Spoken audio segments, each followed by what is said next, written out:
بھٹی صاحب آپ کو مہنگائی میں کتنی کمی محسوس ہوئی ہے؟ آپ کے خرچے کچھ کم ہوئے یا نہیں ہوئے؟ یا ویسے تو آپ کی شاہ خرچیاں بھی بہت زیادہ ہیں، لیکن ویسے خرچے کم ہوئے یا نہیں؟ دیکھیں جو مہنگائی پہ رائے دے رہے ہیں وہ انگلینڈ میں بیٹھے ہیں کوثر صاحب، اور جو جن سے آپ لے رہے ہیں ان کے خرچے جانے من ہفتے کے لیے ان 25 کروڑ کو بھی کوئی ہے ایسا ہفتہ کہ ایک ہفتے کے لیے ہم ان کو بھی لے چلیں؟ یعنی یہ بھی دیکھ لیں انگلینڈ کوئی ہے ایسا چانس؟ اور جن سے پوچھ رہے ہیں منصور صاحب،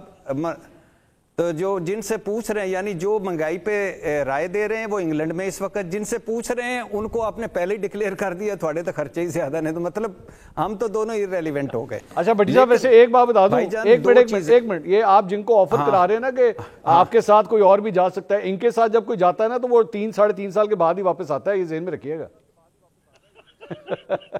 بھائی جان اگر 3-3.5 سال کے لیے ایون فیلڈ فلیٹس کا کوئی ایک کمرہ مل جائے جس کا کھڑکی ایون فیلڈ کی ہائیڈ پارک کی طرف کھلتی ہو، ساتھ شاہ رخ کا گھر ہو اور وہ بھی کبھی کبھی آ ہی جاتا ہوگا، تو میرا خیال ہے کہ کوئی حرج نہیں۔ پیچھے James street, Bond street, Oxford street, تو کوئی بات نہیں بھائی جان۔ یار بھٹی صاحب آپ کو تو سارے نام بھی آتے ہیں یار، بھٹی صاحب آپ کو تو نام بھی ساری اسٹریٹس کے آتے ہیں، میں تو حیران ہو گیا ہوں، آپ کو تو سارا کچھ پتا ہے۔ مجھے تو لگ رہا ہے آپ کا بھی ایک آدھا فلیٹ ہے وہاں پہ۔ نہیں، اللہ آپ کی زبان مبارک کرے۔ اور کوثر صاحب گئے ہوئے ہیں، ان کو کہیں کہ گھر گھر جائیں، کوئی 4 ان کے ہی نکل آئیں گے اور یہ پھر مجھے فون کریں گے بھٹی صاحب تھوڑا تو کوئی نہیں نکلیا، 2.5-4 اور نکلا ہے۔ لیکن بہرحال یہ تو خیر ایک وہ بات تھی، اللہ کرے کوثر صاحب کے بھی فلیٹس ہوں، میرے بھی ہوں، آپ کے بھی ہوں، کوئی بری بات نہیں ہے۔ بری بات اس وقت ہوتی ہے جب ہم میں سے کوئی پوچھے تو وہ آگے سے وہ پبلک آفس ہولڈر ہو اور وہ کوئی کہے کہ میرے تو بیرون ملک کیا اندرون ملک بھی کوئی جائیداد نہیں، اس وقت بری بات ہوتی ہے، اور پھر جائیداد خود ڈکلیئر کر دے 1.25 ارب کی۔ تو ایشو اچھا یہ ہے کہ مہنگائی اچھی بات ہے بھائی، آپ کا کام ہی یہ ہے کہ آپ نے جو مسائل حل کرنے ہیں، لیکن میں اپنی بات اگر کروں، اللہ کا شکر ہے کہ ہمیں ابھی وہ والا نہیں ہے کہ ہم نے 50,000 میں مہینہ گزارنا ہے یا 1 لاکھ میں مہینہ گزارنا ہے، اللہ کا شکر ہے ہم پہ۔ لیکن اس کے باوجود میرا بجلی کا بل کم نہیں ہوا، اگر ہوا ہے تو یہ سردیوں کی وجہ سے ہوا ہوگا۔ اس کے باوجود گیس کا پرابلم ہوئی ہے، اس کے باوجود جو حکومت کے اپنے اشاریے اس میں بتاتے ہیں 13 چیزیں سستی، 10 چیزیں مہنگی، اور اس کے باوجود آپ دیکھیں کہ وہ ابھی میں پڑھ رہا تھا سوشل میڈیا پہ کہ چاند پہ وہ ناسا والوں نے نا دیکھا کہ کوئی عجیب سی چیز اوپر گڑبڑ ہے، تو انہوں نے جا کے پتہ کیا تو پتہ چلا ہماری سٹاک ایکسچینج آئی ہوئی ہے وہاں، اور وہ تو انہوں نے کہا کہ اچھا ہماری اتنی اوپر آ گئی ہے پاکستان کی سٹاک ایکسچینج، تو وہ بڑے حیران ہوئے اور بڑے خوش ہوئے۔ پھر انہوں نے ناسا والوں کو کہا کہ ترقی کا ماڈل دیکھو کہ وہاں کون سا ہے، تو پھر آگے وہ اب آنے والے ہیں وہ بھی۔ تو خیر ایشو یہ ہے بنیادی طور پہ کہ سٹاک ایکسچینج ہو یا کوئی اور ہو، اس سے آپ عام آدمی کو اس سے کوئی کنسرن نہیں ہوتا ہماری زندگیوں میں اور ان کی زندگی میں۔ اچھی بات ہے وہ بھی اوپر جائے، ہمارے قرضے وہ ویسے کے ویسے، ہماری مہنگائی 19-20 کے ساتھ ویسی کی ویسی ہے، ہماری بے روزگاری ویسی ہے، کوئی انڈسٹری نے بوم کیا ہو، کوئی زراعت نے بوم کیا ہو، کوئی اور ایسے اشاریہ آئے ہوں کہ باہر سے اچانک کوئی 20 ارب ڈالر کی سرمایہ کاری آ گئی ہو، تو اللہ کرے یہ کریں، میں ان کے حق میں دعا کرتا ہوں کہ یہ کریں،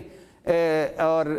کیونکہ اسی کام کے لیے آئے ہیں۔ لیکن ایشین ٹائیگر بنانے سے لے کر یہاں تک، سستی روٹی سے لے کر یہاں تک، پیلی ٹیکسی سے لے کر یہاں تک، قرض اتارو ملک سنوارو مہم سے لے کر یہاں تک، بڑی لمبی داستانیں ہیں، اور ہم تو اب یہ ہیں کوئی بے نظیر انکم سپورٹس پروگرام کی لائن میں لگا ہوا ہے۔ اچھا مزے کی بات ہے کہ پنجاب حکومت نے بھینسیں، اور آج کوثر بھائی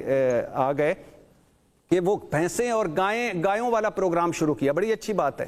لیکن یہی پنجاب حکومت تھی جو آج اقتدار میں مریم نواز صاحبہ اور باقی سارے جو مذاق اڑاتے تھے، وہ کٹے بچے اور انڈے مرغیاں، اب اس میں سے مفصل فضائل نکل رہے ہیں اور وہ کر رہے ہیں۔ تو ایشو کریں کچھ، جب زراعت کا مطلب تھا کسان کا وہ رل گیا، اور جب آپ نے اس کی گندم نہ خریدی، اب آگے آپ دیکھ لیں کیا حال ہو گیا ہے، تو کریں۔ لیکن پھر وہ جو دوسری بات ہے کہ ایک کوثر صاحب نے ایک استعمال کیا طریقے انتشار، جی ہاں،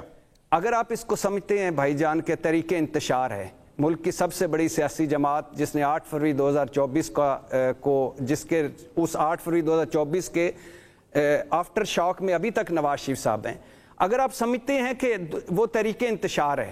تو پھر بھائی جان سارے متفقہ طور پر سمجھیں. جیسے ابھی ہم کہہ رہے تھے نا پاکستان تحریک انصاف والوں کو، کیا اب اتنا ہی بتا دو کہ جو 26 نومبر کی رات کو یا دن کو کتنے لوگوں کی ڈیتھ ہوئی گولیاں لگنے سے، تو ان کے اپنے اپنے فگرز ہیں. اگر آپ سمجھتے ہیں کہ یہ واقعی ملک دشمن ہے تو پھر متفقہ طور پر ایک فیصلہ کریں. پھر رانا ثناء صاحب یہ نہ کہا کریں کہ ہم بات چیت کرنے کے لیے تیار ہیں، پھر حکومت یہ نہ کہا کرے کہ یہ تو بات ہی اسٹیبلشمنٹ سے کرنا چاہتے ہیں، ہمیں تو سیاسی فریق ہی نہیں مانتے. پھر آپ پکا کریں اور ان کو ختم کریں تاکہ ہم آگے بڑھیں، ملک آگے ترقی کرے، پھر اس سے آگے نکلیں. اور اگر آپ سمجھتے ہیں کہ اس کے پیچھے کروڑوں ووٹر ہیں، یہ سارے ایسے نہیں ہیں، اس میں سے بہت سارے لوگ ایسے ہیں جو ملک کے لیے آگے جنہوں نے اس ملک کے شہری ہیں اور پاکستان کے شہری ہیں، تو پھر سارے متفق ہو کر کوئی بات چیت کر لیں. اور یہ وقت بدلتا رہتا ہے. کل ہم عمران خان صاحب کو کہہ رہے تھے، جب